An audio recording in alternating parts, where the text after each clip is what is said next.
سلام درنو لیدونکو، هیله ده چې روغ او جوړ به وئ. ستاسو د روغتیا او سلامتیا په هیله راځو د اکسل درسونو ته. درسونه موږ په فرمولا ټاپ کیو د ډیفاینینګ برخه موږ ویلې وه. راځو نن د فرمولا اډیټینګ برخه کې ترس ډیپندنټ او ترس پریسیډنټ اپشنونه لرو.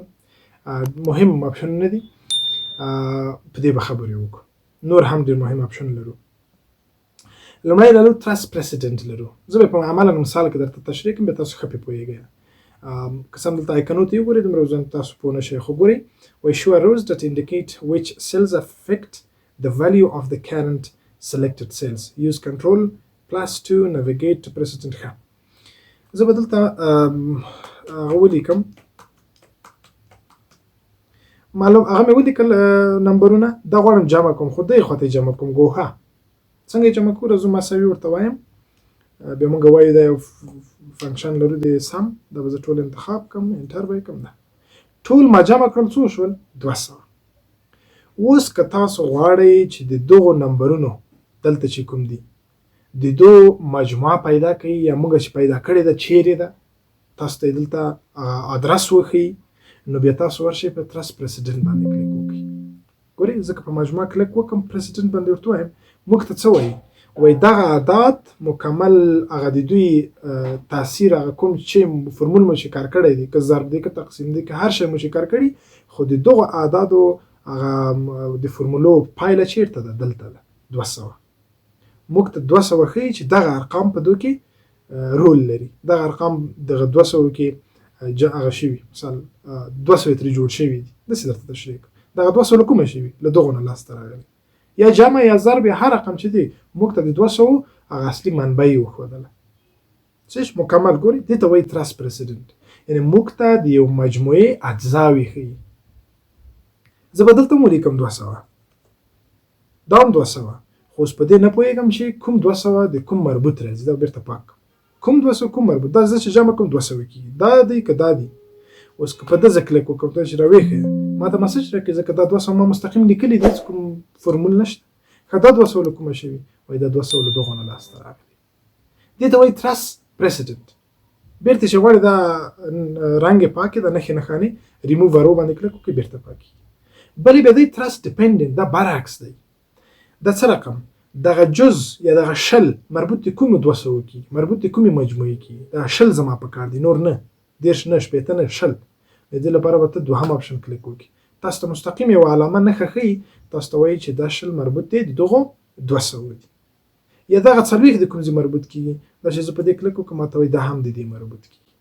حتی که بل ځای د مجموعې بل ځای درته ښیي، نو دا دوه اپشن شو چې ډېر کارېدونکي دي. بېرته غواړئ د علایمو نښانې دغه روز یې له منځه یوسئ، په ریموو ارو باندې به کلیک وکړئ. بل مهم اپشن چې دی هغه موږ د شو فرمولا په نامه لرو. شو فرمولا کار څه شی دی؟ شو فرمولا کار دا دی چې کوم ځای کې تاسو فرمول کاروئ، تاسو ته فرمول ښکاره کوي، د دې پر ځای چې ریزلټ ښکاره کړي. دغه 200 وګورئ ما جمع کړل وخته، فرمول مې کار کوي، فنکشن مې پې کار کوي. اما اوس ما ته فنکشن فرمول نه ښکاري، ما ته 200 ښکاري. نو چې کله زه شو فرمولا باندې کلیک وکړم، دلته ورته وګورئ چې ما ته 200 پر ځای څه ښکاري؟ مساوي سم دا سم شوي دي.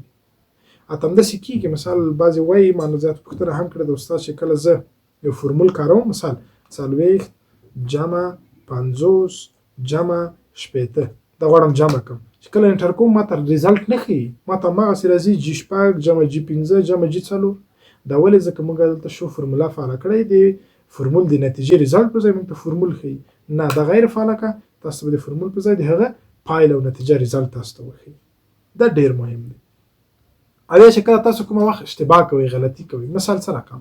زه دلته ټکس هم ماته نه هم لیکم دځې کې، او دلته مې عدد هم لیکلی دی. غواړم د عددو ټکس جمع کړم، څه رقم؟ مساوي، ورته د 200 واخله جمع کړه له دغه ټکس سره. ما ته داسې یو څه راکوي، دا څه معنا ورکوي؟ یعنې دا غلط دی، عدد له ټکس سره نه جمع کېږي. د دې لپاره د ایرور تاسو چک کړئ، د اشتباه تاسو وپلټئ چې څه له کوم ځای نه دا لاسته راغلی، ولې. د دې لپاره به موږ اپشن لرو د ایرر چیکینګ په نامه. په دې به راشئ، تاسو کلیک وکړئ، دلته به تاسو ته وښیي، دلته به ورته وایي شو کلکولیشن سټپ یې راوښیه څه غلطي مې کړې. بیا تاسو ته دلته ګورئ چې سټپ کلیک وکړئ، ایوالویټ ته لاړ شئ، تاسو ته وایي چې 9 چې دی جمع G12 شوی دی، او په دې کې تاسو ګورئ 200 دی، او دې خواته G12 کې څه دی؟ ټکس دی دلته وګورئ 200 جمع ټکس او بل اخره نتیجه دا شوی شي تاسو ته ایرر لاسته راغلی دلته فقط درته ښیي چې دا ایرر دی که دا کلوز کا صحیح شو اګنور ایرر که ورته وایي اګنور ایرر دا معنی چې دا غلطي ترې تیر شه صرف نظر ترې وکړه غلطۍ نه تیریږي دا غلطي تیره شو او نه غلطي نه غواړم تیره شي دا نه اګنور کوو څه کوو اصلاح کوو یې بیا دې لپاره راځئ دلته ورته وایي چې ایډیټ ان فرمولا په فرمول کې غواړم تغییر راوړم دا خانه ما نه وخته بله خانه مې جمع کوله خو دا جمع شوه یا مثال دې خواته زه په دغه ایرر باندې کلیک کوم دا وایم چې د ایرر له کوم ځای نه لاسته راغلی ما ته یې وښیه بیا دې لپاره موږ راځو د ترس ایرر په نامه آپشن لرو ترس ایرر دا څه کار کوي دا ما ته ښیي چې دغه ایرر د دغې خانې او د دغې خانې نه لاسته راغلی نو دا د نن ورځې درس و چې څنګه فرمولې او ایرر تاسو کار کوي مهم و په راتلونکي درس کې بیا نورو برخو باندې خبرې کوو نو د نن لپاره همدومره بس دی مننه